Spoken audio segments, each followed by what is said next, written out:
আৰু ফাঁচি দিয়াৰ পাছত ডেড বডিটো ইয়াত আহি পৰে। ভাবক এই ৰুমটোত কিমান মানুহ মৰিছে আজিলৈ। চ' ৰাইজ, মই আছোঁ কালাপানী চেলুলাৰ জেল আন্দামানত, আৰু ইয়াত কেদিবিলাকক কেনেকৈ ৰখা গৈছিলে, ক'ত ফাঁচি দিয়া গৈছিলে, গোটেইখিনি বস্তু আজি দেখুৱাম। চ' বলক। চ' চাওক আগতে কেদিবিলাকক কেনেকৈ ৰখা গৈছিলে। চাওক, তালা মৰা ছিষ্টেমটোৱে বেলেগ। ইয়াত আছে এনেকৈ লক মাৰি দিয়ে আৰু এইটো লক হৈ যায়, যাতে কেদিটো এনেকৈ হাত ভৰাই কেনে খুলিব নোৱাৰে।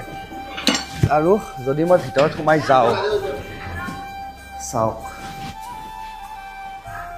কেনেকুৱা এটা পৰিৱেশত কেদিবিলাকক ৰখা গৈছিলে। এই কৰিডৰকেইটা চাওক না, কিমান দীঘল কৰিডৰ, সেই তাৰ পৰা আহি আছে একদম তালে।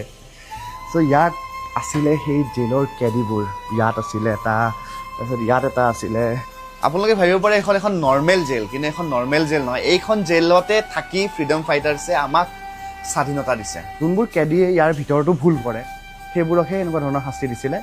যেনেকৈ ইয়াক চাওক, ভৰিটো বান্ধিছে, হাততো বান্ধিছে, গলতো বান্ধিছে, তাৰপিছত ইয়াক ভৰিটো বান্ধিছে, হাততো বান্ধিছে, গলতো বান্ধিছে।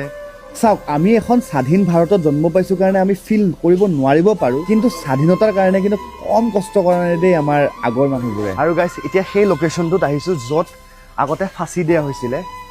এই ৰুমটোত এনেকৈ ফাঁচি দিয়ে আৰু এইটো এনেকৈ টান মাৰি দিয়ে আৰু ডেড বডিটো তলত আহি ইয়াত পৰে। মানে এই ৰুমটোত যেতিয়া এনেকৈ টানি দিয়ে ন, এই ৰুমটোত আহি কিনে সেই ডেড বডিটো পৰে। এই দৰ্জাখন খোল খাই যায় আৰু ইয়াত আহি সেই ডেড বডিটো পৰে।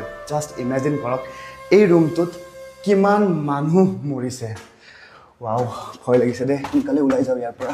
এইখনে আছিলে cellular jail, also' known as Kalapani. আৰু এনেকুৱা ধৰণৰ ভিডিঅ' চাই থাকিবলৈ মোক ফ'ল' কৰিব নাপাৰিব দেই। আজি